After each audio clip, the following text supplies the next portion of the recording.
All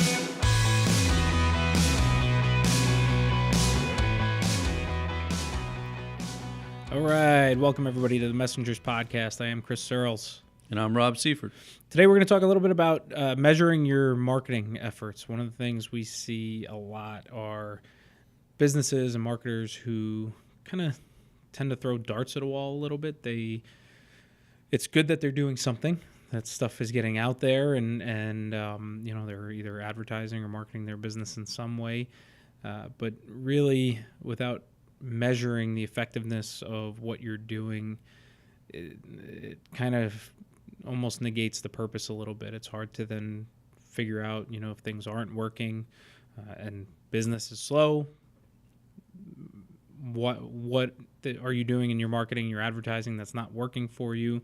If things are going really well and you're spending a lot of money in those areas, that doesn't mean that you couldn't optimize the way that you're spending that money and spend a little more on the stuff that's working really well and a little less or none at all on the stuff that's not really working for you. So a lot of what we want to talk about today is how you can do that, how you can measure the effectiveness of your marketing efforts, and a little bit about the difference between brand marketing and the way that we measure that and direct marketing and the way that we measure that as well. So it seems like what you're saying is it's a lot of trial and error. You got to test it up a little bit with different ways. It's pretty much all trial and error, right? I mean, that's kind of marketing is part art, part science, right? And the art part is trying to figure out something that's going to work and hoping that you can find a way to build something that's going to resonate with the people that you want to serve and that you want to reach. And then the science portion is actually figuring out a way, once you put something like that out in the world, to measure, is it working? How well is it working? Is it worth what you're spending on it? Sure. And that's a lot of, it's tough. Sometimes it's tough to talk to clients about that, right? Because you got to know that, you might do some stuff and spend some money on some stuff that's not going to work. The idea is over time, with enough modification, enough adjustment, and sometimes just a commitment to something that you're going to have to commit to for a while, that you're going to get there, and Sure. You're going to be able to tweak and adjust and end up with stuff that works, and know that you're never going to stop trying, you're never going to stop testing, you're never going to stop measuring and optimizing. Sure, until you get the formula just right? Yeah, as if that existed either. Well, I think we wanted to talk a little bit about the difference between brand and direct marketing. Why don't you start just with an overview of what is brand marketing? Yeah. So one of the topics we tend to have to cover a lot with our clients is the difference between the goal and the intent of your marketing piece and how that relates then to how you measure the results of that. If you're announcing a grand opening and you want people to come to your store and show up and be there and just kind of know that you're there, that's more of a brand marketing piece. If you, one of the examples I like to use is a funeral home, right? A funeral home doesn't really do direct marketing. Direct marketing is, hey, I want you to buy this service right now. I want you to, pick up the phone and make a phone call because I've kind of piqued your interest enough to make you want to buy something from me right away. The only way to really do that as a funeral Sure. home would be to sit in the morgue and it's a little morbid, sensitive business. Yeah. You gotta so the idea, the goal of a funeral home is you need to be on somebody's, you need to be top of mind when the time comes that they need your services. So a business like that is more focused on brand marketing, on brand recognition, making sure that people know your name, remember your name, and know what you do and that you're there for them when they need you.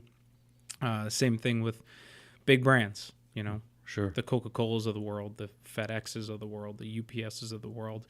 I mean, it's just crazy expensive to have to go after every single person that's about to send a package or about to send buy a soft drink. Right. To say, Coca-Cola is not going to send you a piece of mail and say, here, come to our website and buy a Coke. Right. It's just not going to happen, right? So they need to focus more on brand marketing, which is the next time you're there and you are looking at soft drink options, that they've kind of embedded their message and their brand into your head enough that you pick a Coke over a Pepsi or something else. Sure.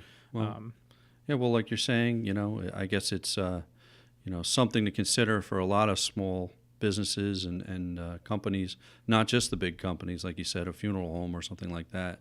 Whether brand or direct marketing is going to be the correct way to reach their target audience. and sometimes it's a combination of both, right? For based on the business, just because you're doing direct marketing doesn't mean that you couldn't benefit from brand marketing, right? Sure. So a lot of times it makes your direct marketing job a lot easier if when you make that phone call or when that person gets a piece of mail from you or when they see your Facebook ad or your Google ad or whatever that direct marketing piece is.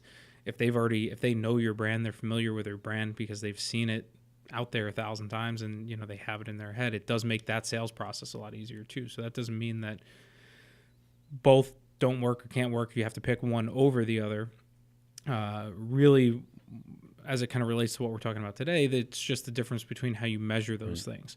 And measuring brand marketing, brand awareness marketing isn't done on a per piece basis, on a per person, a per encounter basis. It's really done on a long-term 1 year, 2 year, 5 year, long-term 10-year basis of right. Is the stuff that we're getting out there actually resonating with people, and do we have the frequency and the impression counts in front of them for them to recognize who we are once we're there. Yeah.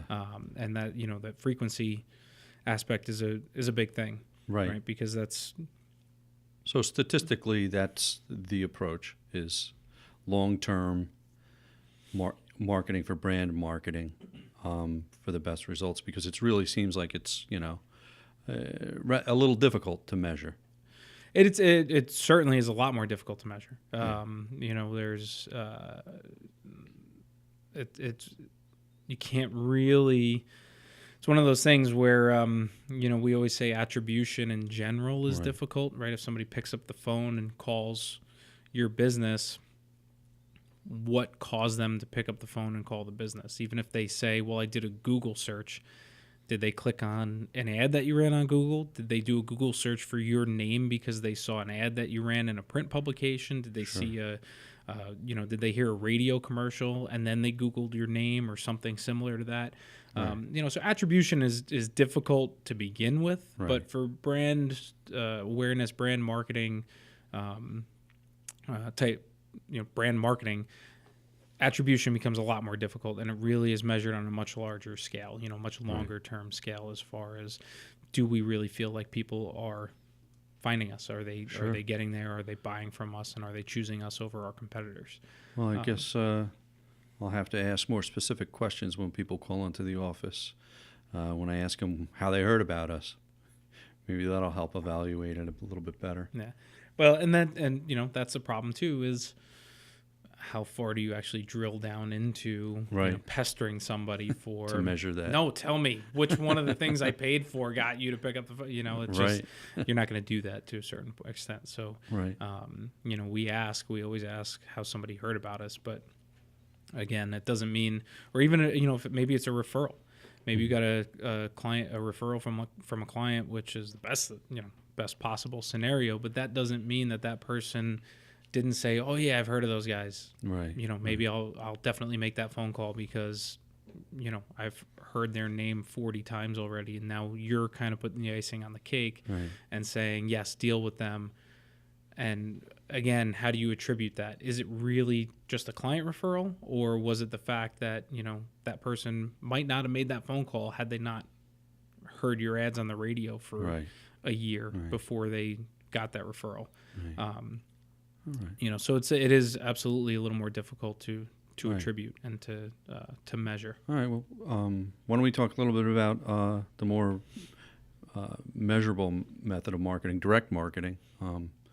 We could talk about ways to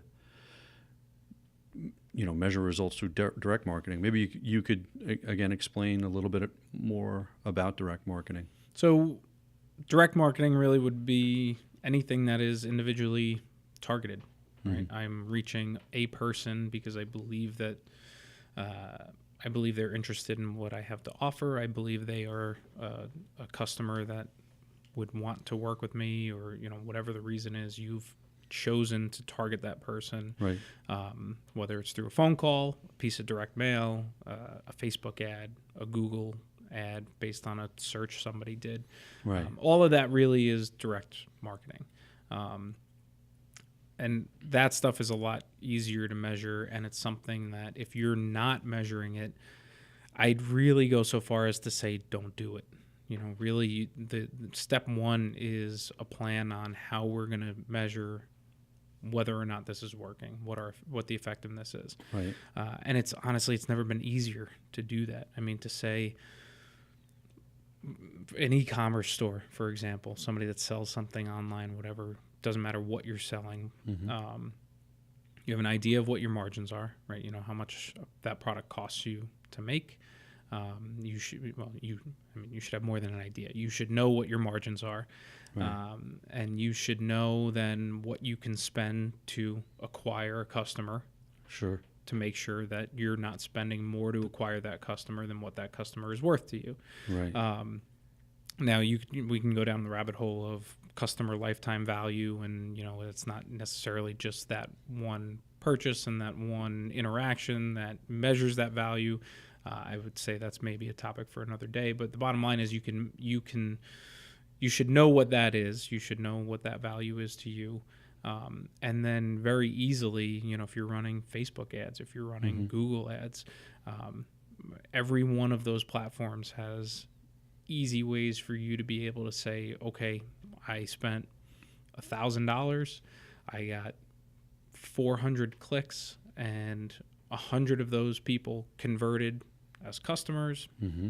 spent X amount of dollars with me. Right. Works out to Y dollars per purchase, and it cost me this much to get those purchases. Sure. Did it cost me less than what I was able to make in a profit? Yeah. So inherently, digital marketing is a lot more naturally inclined to see those analytics and make those decisions.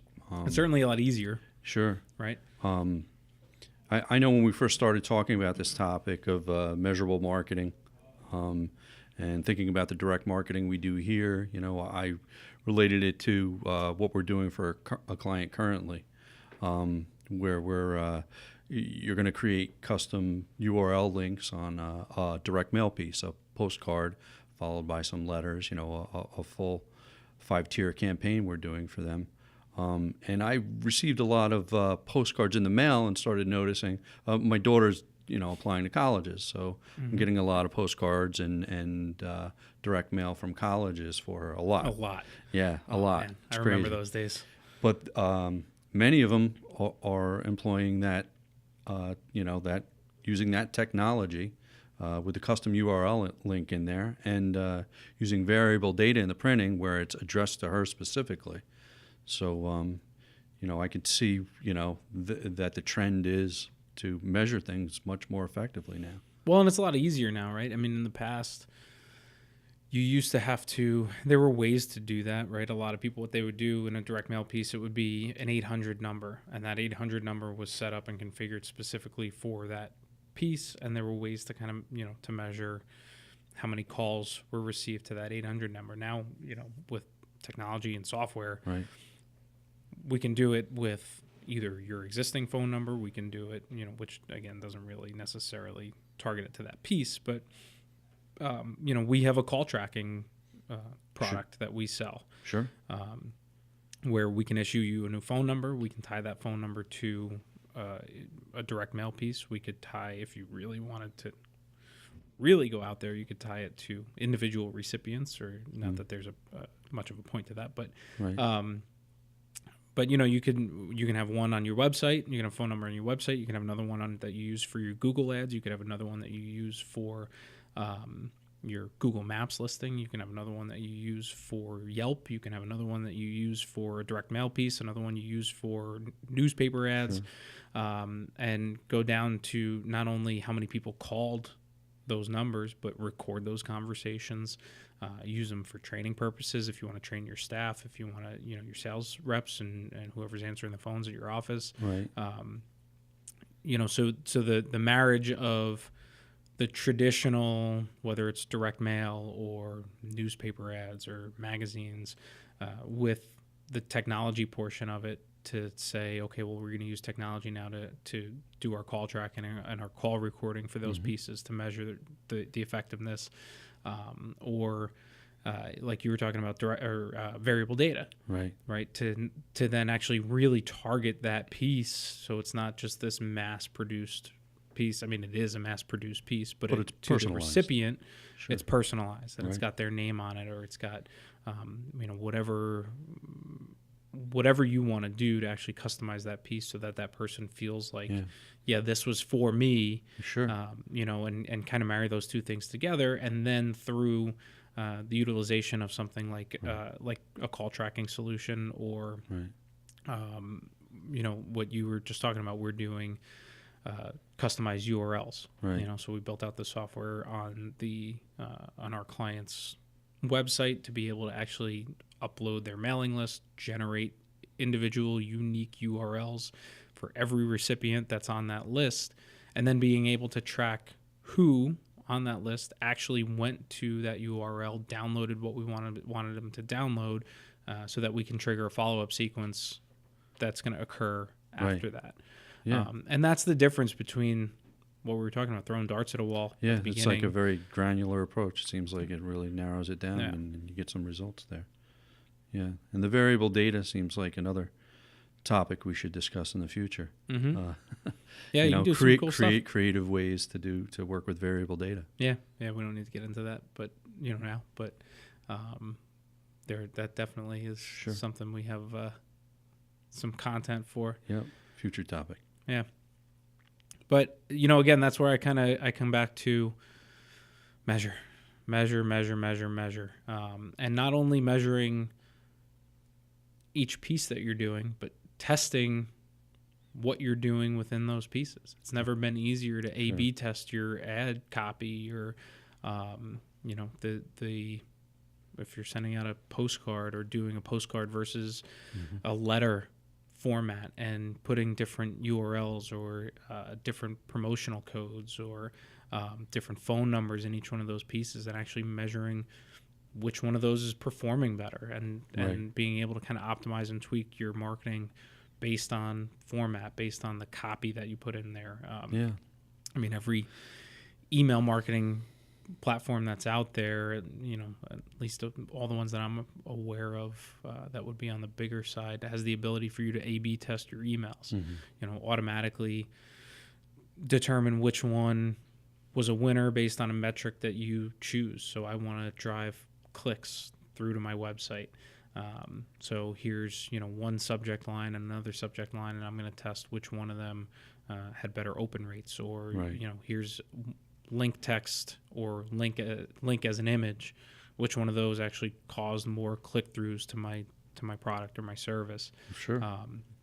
But having all of that planned before you actually execute your marketing piece is the key. Start with how you're going to measure it, and then worry about what you're going to do. Right.